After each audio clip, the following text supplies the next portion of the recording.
sets her up. Here it comes. Morgan, Oblivion. Cover. Liv's going. What up, y'all? This your boy Ace here, and welcome to After Dudes Delight. Let's talk about Liv Morgan. Liv Morgan finally had her match, first match, not counting the Royal Rumble, first singles match on Raw, and this was for the Elimination Chamber qualifier. She was facing Zoey Stark. They've been advertising this match this last week. So, I do like that these Elimination Chamber title matches, qualifier matches have been on TV. I do like that. But they've been kind of predictable. I think everybody knew coming into this match Liv Morgan was going to beat Zoey Stark. But it still ended up being a decent-ass match, though, between these two. If it was more unpredictable, I could have actually went with Zoey Stark winning.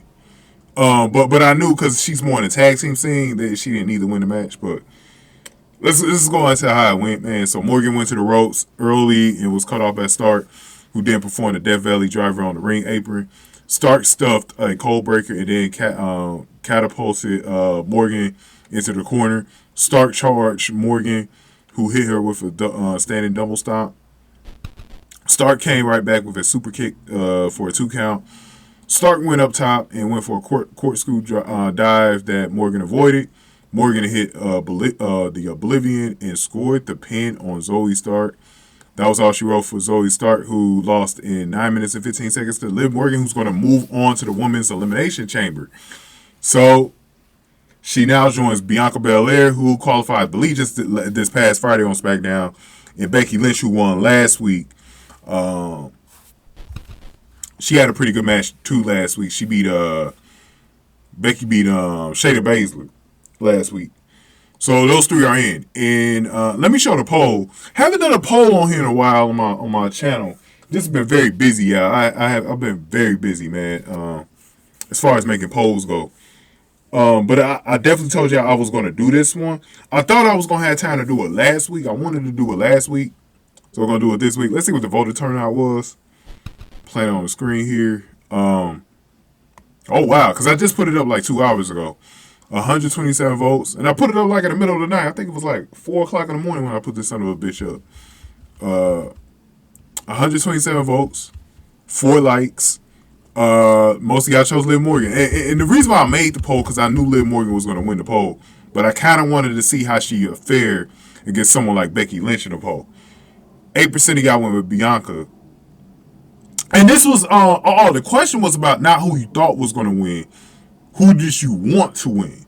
So that's why I knew that Liv Morgan was going to be, winning. She probably would have won the poll if I put who you thought was going to win too. But this is who you wanted to win.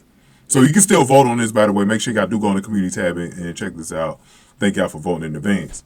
But yeah, man, I kind of knew that was going to happen. Becky would be in second.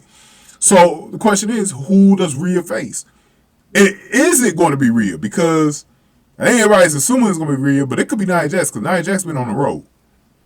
I think it's going to be Rhea because the way they've been painting it on TV, Nia Jax been one up in Rhea like every single week. I'm going to actually get ready to talk about her next, Nia Jax, because she had an encounter with, really good encounter with Becky, and then it was Rhea after that, so we're going to split that up into 2 videos. But yeah, so these are the 3 that I'm expecting to win the chamber. It doesn't matter who gets the other 3 qualifying positions. I do think these are the 3 to focus on.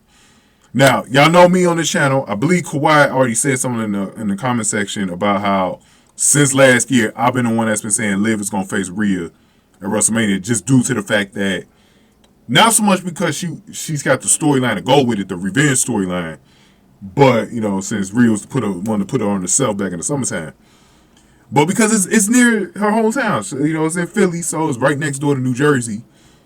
You can play the whole thing with her family being there and all that stuff.